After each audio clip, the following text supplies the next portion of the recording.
have started the recording. However, I have to note that we do not have our chair present, and unless I'm missing something, we do not quite have a quorum yet. Although we have 6 members of MPC present, we don't have a Springfield member present yet, and that's required for the quorum. And we don't have a Eugene member present yet, so that's also required for the quorum. So if everybody can just hold on, hopefully they will show up soon. I can't double as a Springfield person. As much as I'd like to say yes.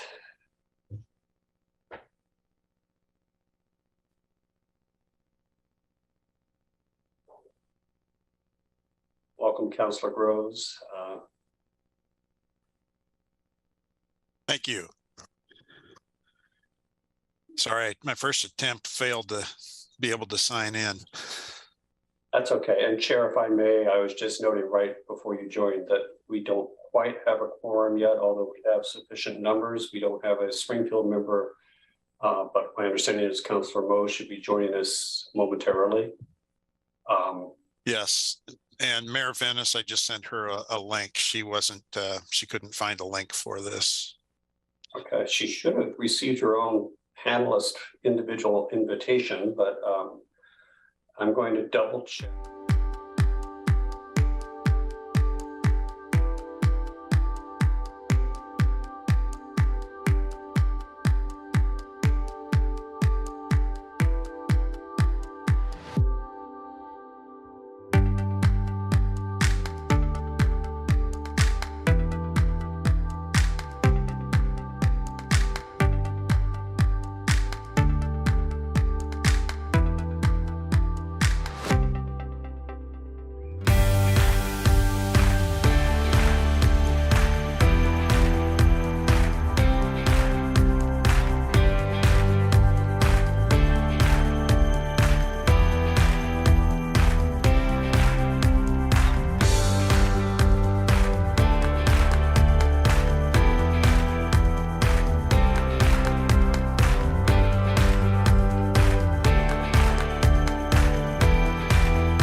Special meeting of the MPC to discuss a short notice grant application.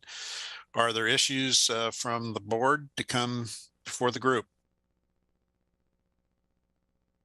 Or I should say committee members. It's a committee, it's not a board.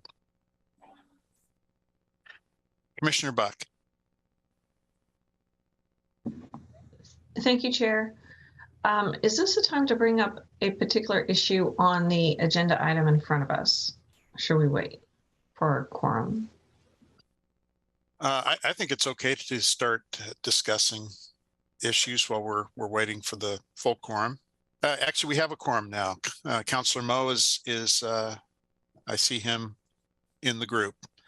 Good morning, Councilor Moe. Had difficulty with my Zoom as usual, but I'm here. Thank you.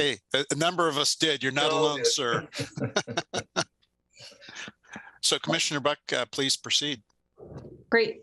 This is, I think, Ben brought up at the staff level, but I just want to make sure we all know about this. Lane County has their own application going in, And it sounds like it's really important that both the Eugene and Lane County have language that doesn't mix in geography, or we have a potential issue of the application being eliminated.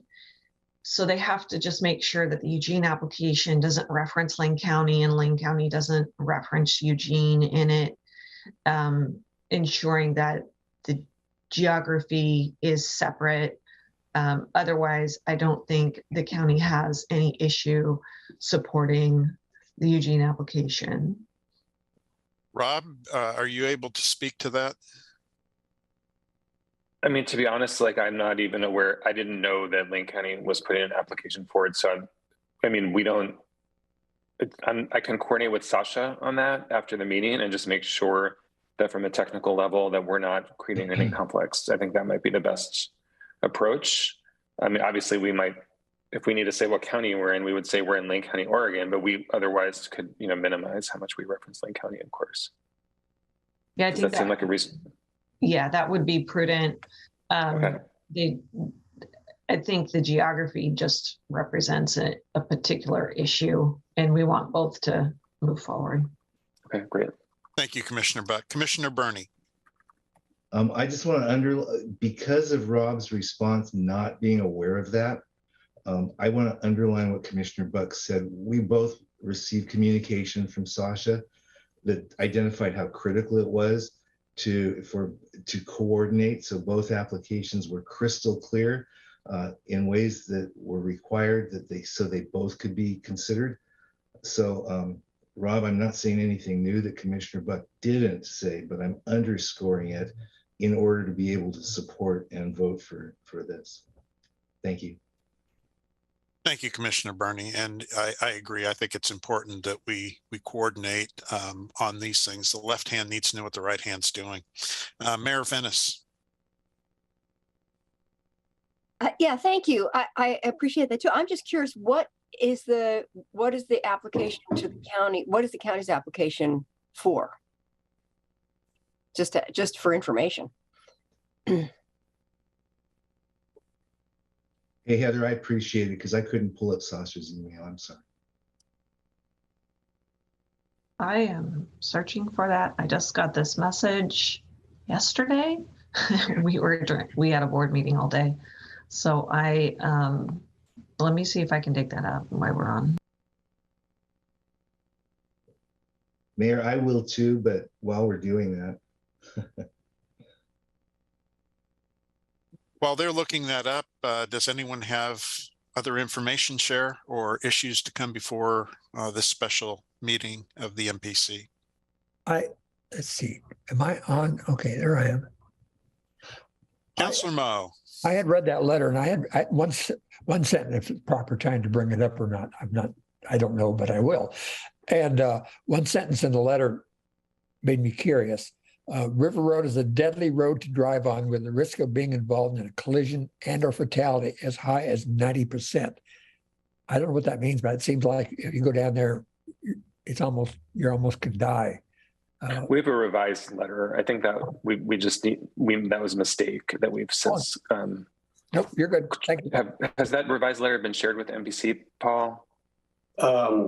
Rob and Chair, excuse me, I have not received the revised letter. I was aware that it was revised because the Lane Act is considering the same request tonight, and I believe they received the revised version.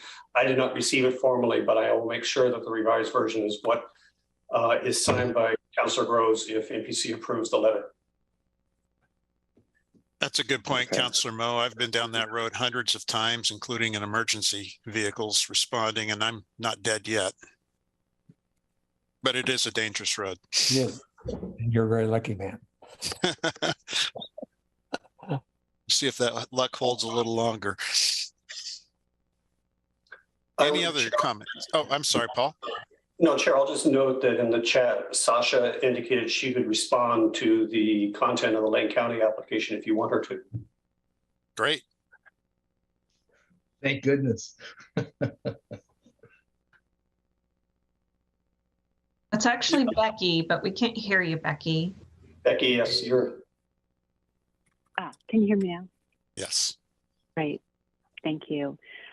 Yes, so Becky Taylor, I'm a senior transportation planner with Lane County. I'm sitting in for Sasha Vartanian today. Lane County's application for the SS4A grant is for planning funding to develop a comprehensive update to our transportation safety action plan. And when I was reviewing the criteria and scoring, there was a lot of language about any overlap of applications within the same geography could potentially be weaned out from consideration, just because there's likely going to be a lot of applications and not enough funding. And so they're likely going to just award the one application for a specific geographic area. But Lane County's application is very specific about being rural outside of the Eugene Springfield metro area. And I think the only concern is in this letter of support, there's reference to a portion of River Road being under Lane County's jurisdiction. While that's true, that might be an unnecessary detail, and it could raise a potential red flag about Lane County getting more than its fair share of this funding source. Thank you for that explanation. So I guess a question, should this, for the group, should this be something we sign 2 letters for, one for the county and one for the city, especially if we can bifurcate what we're applying for? Chair, I'm not trying to weigh in on the wisdom of doing that or your choice. However, that just raises the same concern. I think if the federal entity sees the MPO supporting 2, they're going to assume there might be some overlap. Got it. Okay. Well, let's just keep it clean then. Well, if there aren't any more questions, is there a motion to approve the request? Becky had something else to add there. Oh, okay. Thank you, Commissioner Buck. Chair, I was just going to mention that Lane County did receive a letter of support from the Lane Act at their last meeting. And since our geography for our scope in our application excludes the MPO, I don't think it hurts us any to not get a letter of support from you. Otherwise, we certainly would want this group's endorsement. But so thank you for considering that. Great. Paul. Chair, I was just going to mention 2 things. First, although you may not need to bring it up at this time, but the revised letter of support is actually posted in the online packet at lcog.org under the meeting. And not only has the reference to the 90% statistic on River Road been removed, but there is no reference in the letter to Lane County at this point. So I don't think we need to revise it further. I will confirm that though with Rob and others to make sure.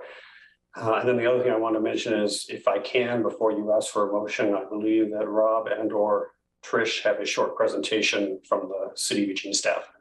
Okay, great. Thank you, Paul. Rob, I saw your hand up. I was just going to say, yeah, we'd just like to give a brief overview of the project, if that would be helpful. Okay, carry it away. I was just trying to be sensitive of everybody's time. I know this was shoehorned in to our schedules, so please proceed. I think Trish is going to share her screen.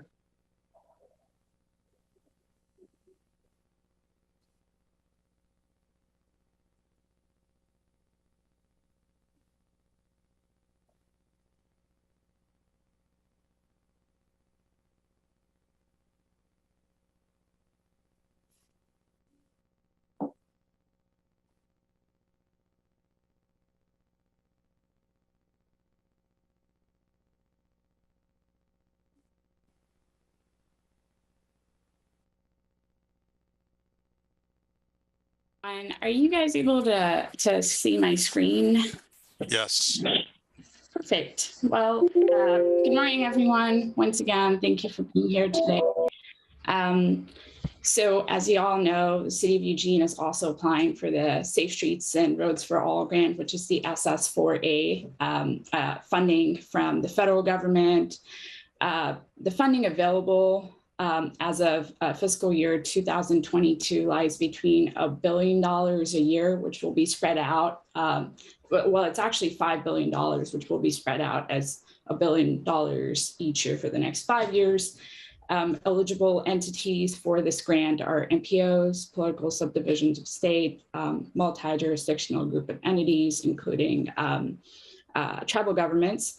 And the catch to this particular grant is that state agencies are not available. They're not eligible for this grant. So that being said, City of Eugene is actually going to be applying for the implementation grant. Reason being, there is a resource sheet that was released by the US DOT, and it literally is nothing but a flowchart that describes what kind of grant would the city qualify for. And we're applying for the implementation grant because we already have an existing Vision Zero action plan. So moving on to my next slide, which is basically the last slide. So what are we really proposing here? The proposed safety enhancements for this project would be getting out on-street protected bike lanes on River Road. That would also include enhanced crossings. And by enhanced crossings, I mean, we're looking into removing the RRFBs and replacing those with pedestrian hybrid beacons across certain areas of River Road. And then finally, as you all know, River Road also lacks street lighting. So another element of this project that we're proposing would include infilling streetlight gaps by installing new and upgrading existing streetlights to LED. So basically converting them to LED. And to conclude, I just want to say that for the implementation grant, the DOT expects the minimum amount to range between $5 million, excuse me, $5 million to $30 million, and with a local match requirement of 20%. So the city will be proposing approximately $6.5 million for these enhancements on River Road. And I would like to now pass on stage to Rob so he can go ahead and talk about the area scope for this project. So thank you. Excuse me, before we continue, for those of us who are acronym challenged, what does RFB stand for? I can take that. So, okay. And Trish, can you put that slide back up, please? So our RFBs, so the existing pedestrian crossings that we have on River Road that are, we also call them stutter flash devices. It's where you push the button and it's like the strobe light. And so one of the issues is on River Road is that we've received feedback from people who live in the neighborhood and drive on River Road that there's, can you put the slide back up, Trish? That there's sometimes rear end crashes where one driver will stop at the device and the driver behind them will not. And so what we're proposing to do is to convert all of the stutter flash or RFB devices to full pedestrian signals that would have a red light. And we would also add several new pedestrian crossings that do not currently exist today. So just to review, we would have pedestrian signals along River Road, including the existing ones and new crossing locations. We would have protected bike lanes on River Road, and we would also have consistent street lighting across, that's all LEDs on the entire corridor. And what we're looking at is this would be from Northwest Expressway, so basically where River Road starts, and then it would go up to Court Drive, which is a little bit south of Bell Line. It's sort of the back door into North Eugene High School. So, we'd like to continue north further in the future, but this was the amount that we think we can afford for this grant application. One thing I just want to clarify about this presentation, that it's not the local match that would be approximately 6.5 million. It's the grant amount we would be applying for would be actually about like 6.4 million, and the city's share would be about 1.6 million. And so the total project cost that we're looking for would be a little bit less than $8 million. Trish, you can go ahead and take that down now. Thank you. And one thing I just want to clarify for people too is that this, the Moving Ahead project that came before you a few months ago, that would involve potentially reallocating the outer travel lanes to be bus lanes. What we're proposing today is independent of that. It would work with the existing lane configurations on River Road, but it would also work with future MX on River Road. So it's flexible. What's also nice about this grant program is that if we're successful with this grant program, these funds could count as part of our match towards a future MX or other kinds of big transit project on River Road as the overmatch. So the amount, you need a 20% local share for the federal grants, like the Small Starts program, which is one way to pay for MX on River Road. But the Safe Streets and Roads for All funds, if they're given to us, could be used for additional match above the 20%. So it would make us more competitive for those other grants. So I think I'll stop right there and take any questions that you have. Rob, I have a question. For these enhanced crossings, will there be the island in the middle, like I've seen in many of the other ones that we have? There probably would be an island in the middle. So that way, if somebody didn't make it all the way across for some reason, they'd have somewhere safe to stand. Thank you. Any questions for staff? Seeing none, now are we ready for a motion, Paul? Yes, Chair, please. At this point, I'll entertain a motion to support. I move that we support this request. Moved by Mayor Venice. Is there a second? Second. Second by Councilor Mo. I think he beat you, Mayor, just barely. Okay, is there any opposition to this motion? I am seeing none. So the motion passes, I'll say unanimously, unless somebody jumps in here. Okay, passes unanimously. Thank you very much, everyone. Is there anything else to come before the MPC? Chair, there's nothing else for today. I will confirm the final version of the letter with Eugene staff and route it to you for signing as soon as we can, and see you all on October 6th for the regular MPC meeting. Great. Very good. Thank you. And thank you all for making this special meeting. I know that you all have jammed schedules, but thank you for your time and the vote. Thank you, Thank you very Chair. much. Bye-bye. Thank you. Meeting's adjourned. Thank you.